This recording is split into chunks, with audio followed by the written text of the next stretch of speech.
Okay, we're back. It's been another week. It has. But we film these in batches. That's why we got the same clothes on and the same vibe. Yeah. We're doing a thing where we hit the one core, the one concept. You know the number, you know the rule, one bite. You know the number, one number to rule them all, one ring. Yep, whatever all that is. That's Okay. Lord of the Rings stuff. Here you go. Sorry. Here you go. You ready? Yeah. Switching it up a little bit. We're hitting a lot of these emotional things now, and we're gonna kind of hit something that's kind of emotional, but it just keeps popping in my head. It just keeps popping in my head, and I'm gonna stop fighting it. So here we go. Ooh, gluttony. Ooh, pizza. We know what he has problems with, and that's all right. Okay, pizza. So start building off of that. That's where you just get you going. Okay. This is what I think about, and I'm sorry. I think it's because I was talking about comic books. I'm thinking about entertainment industry stuff, but I found out that it's a real thing. So, and did you ever watch the Hunger Games or any like? No. So I watched the movies and read the books. Actually, the movies are really close to the books I read. Righteous nerd. I'm so sorry. No, that's fine. I'm But- just teasing you. So there's a part in it where like the people of the capital are like the rich, upper class, bougie people, and they go to like when they win the Hunger Games, they become celebrities and get to hang out with those people. And they're at a party, and these people are like, "Oh, here, have some of this food. It's like really good." And the guy's like, "Nah, I couldn't eat another bite. I'm stuffed." And the guy's like, "Well, drink this." And he's like, "What's this?" He's like, "Well, that's, to make you sick. You can go throw up, and then you can keep eating because all this food's so good." And he's like, completely disgusted by the idea that people are starving in all these aspects of their country, and that they're throwing up just to eat more pastries at this place. Found out that they actually used to do that, and I believe it was Roman. Yes, it was that's either exactly Greek or what I was gonna Roman. say. It's that Roman vibe. You know what? I think the Greeks might have done it too. Yeah, it's this idea that you take something like nourishment, Yeah. and you like, because there is an aspect of food that there's a pleasurability. Like, you go to a good restaurant to have good food, and so I don't think there's anything necessarily wrong with experiencing that. But if you take it too far, there are poor consequences. Yeah. Oh yeah. And what's funny is that they're learning a lot more now with the advances in like mental health studies and stuff like that, a lot of that poor health and eating habits affects your mind, like brain chemistry and stuff like that. Yeah, second gut, or second brain is what your gut's called. Yeah, something to do with like neurotoxins leaking into your bloodstream from a lot of abuse. But so this is interesting, and I don't want to derail you. Did you have any more before I said anything? Not really, because all these that we've talked about so far are things that I've like really had problems with, but I've never really struggled with like gluttony. It's only been like 3 minutes. So give me something on you from a personal aspect. From a personal... I just want to squeeze a little more juice out of this lemon before I start. Okay, so there was a time in my life when like there was something associated with having a big appetite being manly. And so like if you were like at a barbecue and they're like, "How many burgers you want?" And you're like, "I want 2 burgers." Like, give me 2 of them burgers. People are like, "Ooh, he's a growing boy. Hey, take that one from that woman Yeah. and give it to me too." Yeah, it's like, I want the second one to be stolen from some other party goer. I want 2 burgers, but those burgers I want to be made of 2 burgers. Like, Yeah. I know, like there was some weird association with that being masculine. So there was a point in my life where I was like, maybe when I was like, again, in like middle school or high school age, like, I would eat more than what I needed to, because I thought there was some sort of I guess I need to eat this much to be manly. And so there was that kind of weird aspect of gluttony in my life. But other than that, I've never really struggled with it. I actually had struggled remembering to eat now. I get busy and do things, and then all of a sudden I'm like, dude, I'm so hungry, and then I just eat like a Pop-Tart or something like that, and I get by. So I'm not a really I try my diet to be good, but I'm not like great at it. But my problem is I usually struggle to remember to eat rather than like overeating. I'm gonna hit you with this. Oh no. Gluttony is commonly thought of in just the lens of food, which I guess technically that word is. I haven't really looked up the actual dictionary definition. I'm kind of curious now. It comes from gluten. No, I'm just kidding. Gluten. But think about this. Even if the word itself traditionally means food, okay, being overabundance of food for just the sake of pleasure, is it really gluttony really limited to just food? I mean, everything that we've talked about so far in the vein of like emotions, and now this, which like we're kind of on that path, we've been approaching too much of it as bad, and so the idea of gluttony being excess. It's like, Well, I think this one is real hard to put any kind of other spin on it. you mean like other than food? No, other than bad. Oh, If that's what you were getting at. no. Okay. What I mean is like eating the right amount of food, like enough food. Like everyone thinks you're supposed to eat like, you know, a little bit. Like, oh, what's healthy is eating like, you know, less than this amount of calories and all that kind of stuff. It's like, no, you actually gotta eat a lot if you're, you know, athletic and you're weightlifting and you're, you know, active and stuff like that. So the appropriate amount. It's not necessarily like too much anger is not good. Too much sadness, not good. Too much pride, not good. The appropriate amount used in the proper way is good. Yes. You know? And so like, I guess gluttony is in that vein, right? Yeah, that's what I was just starting to think about. It's like the word probably does, again, I haven't looked up the actual definition of it in a while, and I'm sure it's about food, but I just didn't know exactly. And so while I was listening to you talk, I was thinking, I wonder, you know, what it can apply to just so many different things. Our information that we're taking in, the media.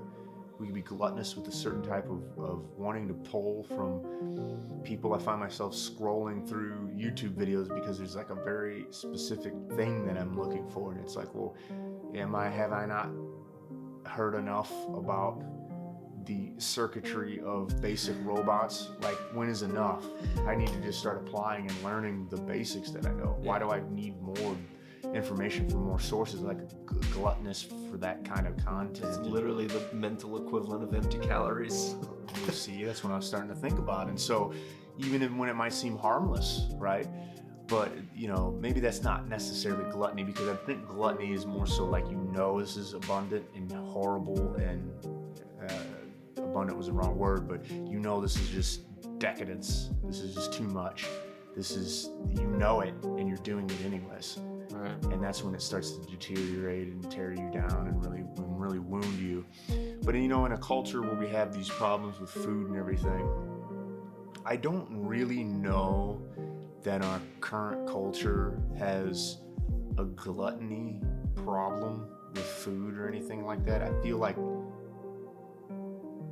just to change the word, we have more of that, where I guess it would be identified as lust if you're going to put it in a sexual context, but just that needing that all the time, right? It's like gluttonous behavior in that regard. I feel like that's being pretty more destructive now, or gluttonous behavior with alcohol and drugs. But see, I feel like there's different words that talk about that.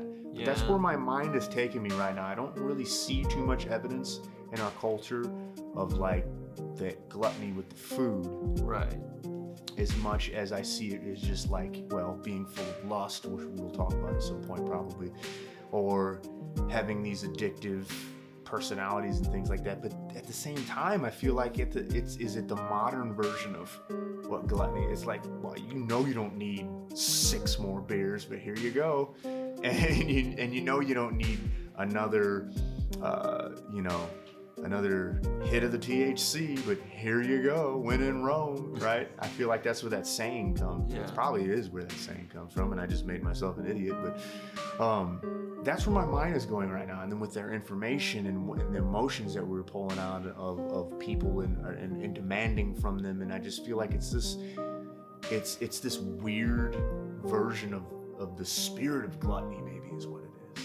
And it's just, we're filled with this insatiable hunger, and then we know that there's a point to where it's just we're inundated with so much violence and gritty horror movies in it, but we want more. And we're inundated with all this sexual imagery, but we want more. And we're inundated, and we know that it's just too much. Yeah. We know that we don't need any more, but we just want it.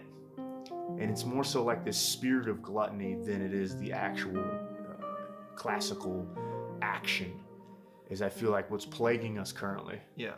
It's honestly, like I said, everything we've talked about so far is that kind of idea. Is that, and what's funny is like, so for instance, if we do think about it in the context of food per se, I would say in the last like 10, 15 years, we've gotten away from being a gluttonous culture because like you think back to like the Super Size Me documentary generation, like this, like everything excess, like tons of food, real cheap, unhealthy, everybody's eating themselves. Like America was like on the obese scale of like the world was really bad and everything like that. And so we started implementing fitness programs and things like, you know, whatever. But the thing that I've noticed too, and I'm using this as a structure, is everything that we talked about so far, the response when you realize you've swung too far to one side is to throw it as far away from that side as possible. Okay. And the opposite of like being gluttonous in your behavior is to starve your behavior. So, and then vice versa. So when you realize something's being starved, your idea is like, let's be gluttonous with it now. And then there's a third option that is equally frustrating to me, is that people that believe if you split it perfectly in the middle every time, that's exactly what it needs. Not necessarily. It's like, it's not always about splitting it perfectly in the middle. It's about finding that like wiggle room in the middle. Yeah.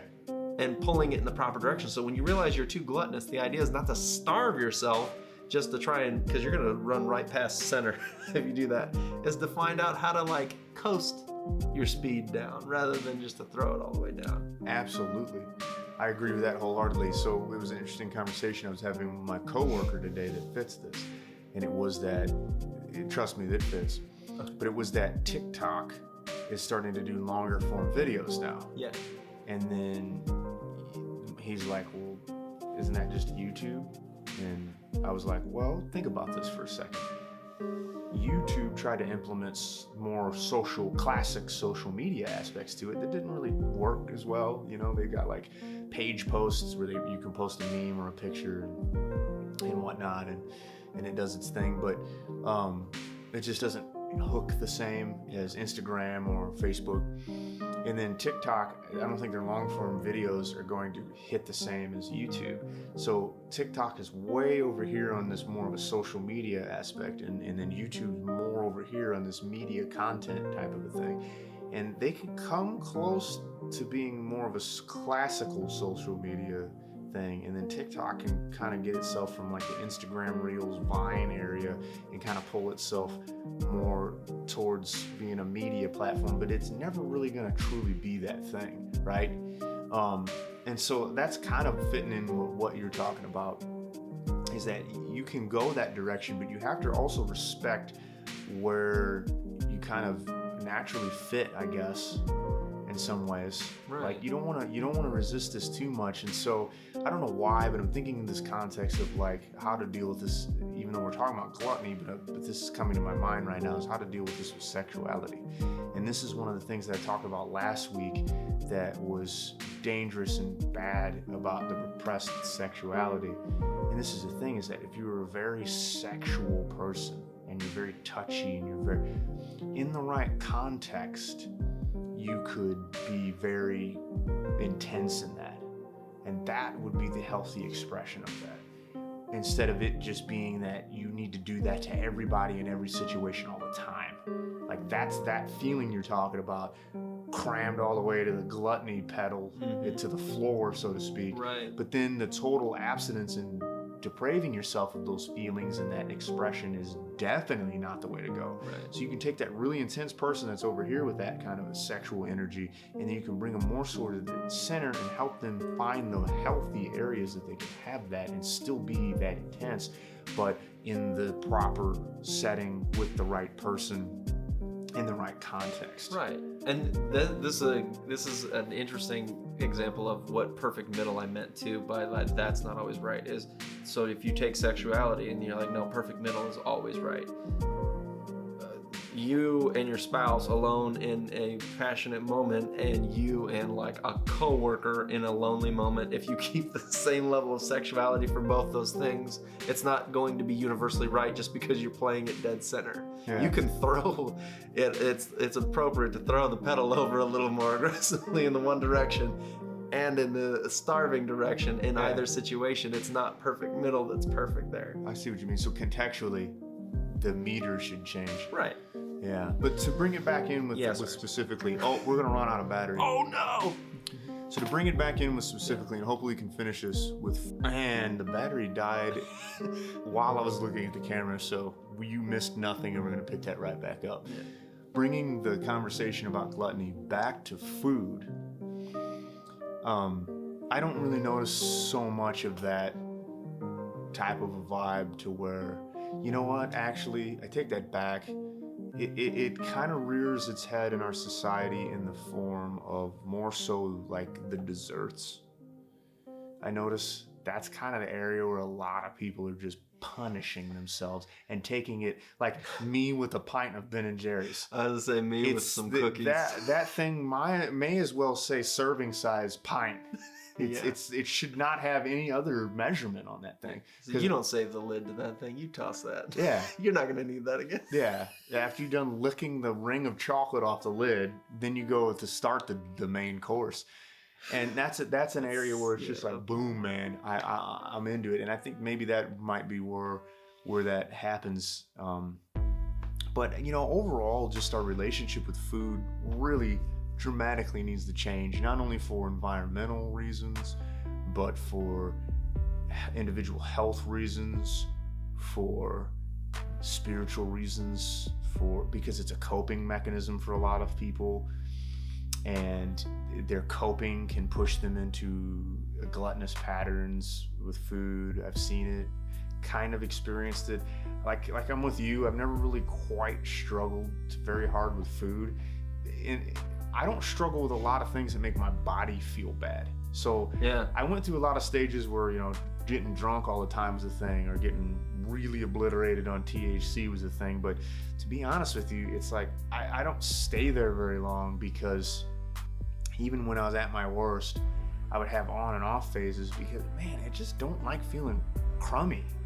It's just never really that worth it to me. So food did the same thing to me. When I ate too much with the football team, it was just like, man, the next day I feel like I'm dying. Yeah. Whereas like them dudes are doing it again, and I'm like, nah, right. I can't, because I don't want to feel bad. And listening to that part of myself helped. I think it preserved a lot of my health even in the mid stage of my life now. So I'm thankful for that. But yeah, I see the gluttonous thing. It actually, the coping mechanism of food is what my yammering is trying to get to, pushes us sometimes into the gluttonous category, I think. And often it's the sweets or the potato chips or the sodas. They're very easy. Mm-hmm. You know, you can't do that with spinach. No. Or broccoli. No. You can't be gluttonous with these things, because it's like all that fiber in you, and you're like, you're done, man. You eat like 2 servings of like straight up broccoli, and you're like, I am done with this. Yeah. I can't eat anymore. But you crack open, my thing is potato chips. If I crack open a bag of potato chips, I am just gonna punish that thing, man. Yeah. Sweets is my weak point. I go through phases, but you know, and it's tough. And this is another thing to where we're dealing with and feeding and potentially around an area of brokenness, right? And you know, it's not to feel shame, but if you see these things in yourself, try to start correcting them, and do it gently. I mean, for myself, I've never made any significant changes in my diet or anything like that from a shame point of view, and I've never made it any good choices from like too extreme, like going too extreme with it too soon. So like what you said, find that varying degree, coast to middle, and don't rob yourself of parties and family get-togethers. Just don't go haywire. Right. It's like I said, being middle all the time is not necessarily gonna help you. If you're at a family barbecue and you want to enjoy yourself and have a little fun that day, or try your uncle's like, hey, I made these brats a special way, but I also made these burgers a special way. You should try both. It's like, it's okay to be like put a brat on a burger. Yeah, throw a little gas on it, you know? And, you know, maybe when it's some other situation or something like that, it's fun to pump the brakes a little bit. Yeah, at work, I'm not going to go out to lunch with them at work. I'm going to make a salad, bring it from home. Right. Type of stuff. We got weird. This ended weird. I don't know, but I like it. It's weird, but I liked it. Yeah, man. So it's just like us. We're weird, but you like it, all right? Oh. Could you even see my eyes? I don't know. I feel like the thumbnail. Anyways, we're gonna wrap this one up. It's fun as always. We'll be back next week. We're gonna keep doing this until the world is destroyed, we die, or you pay us to stop.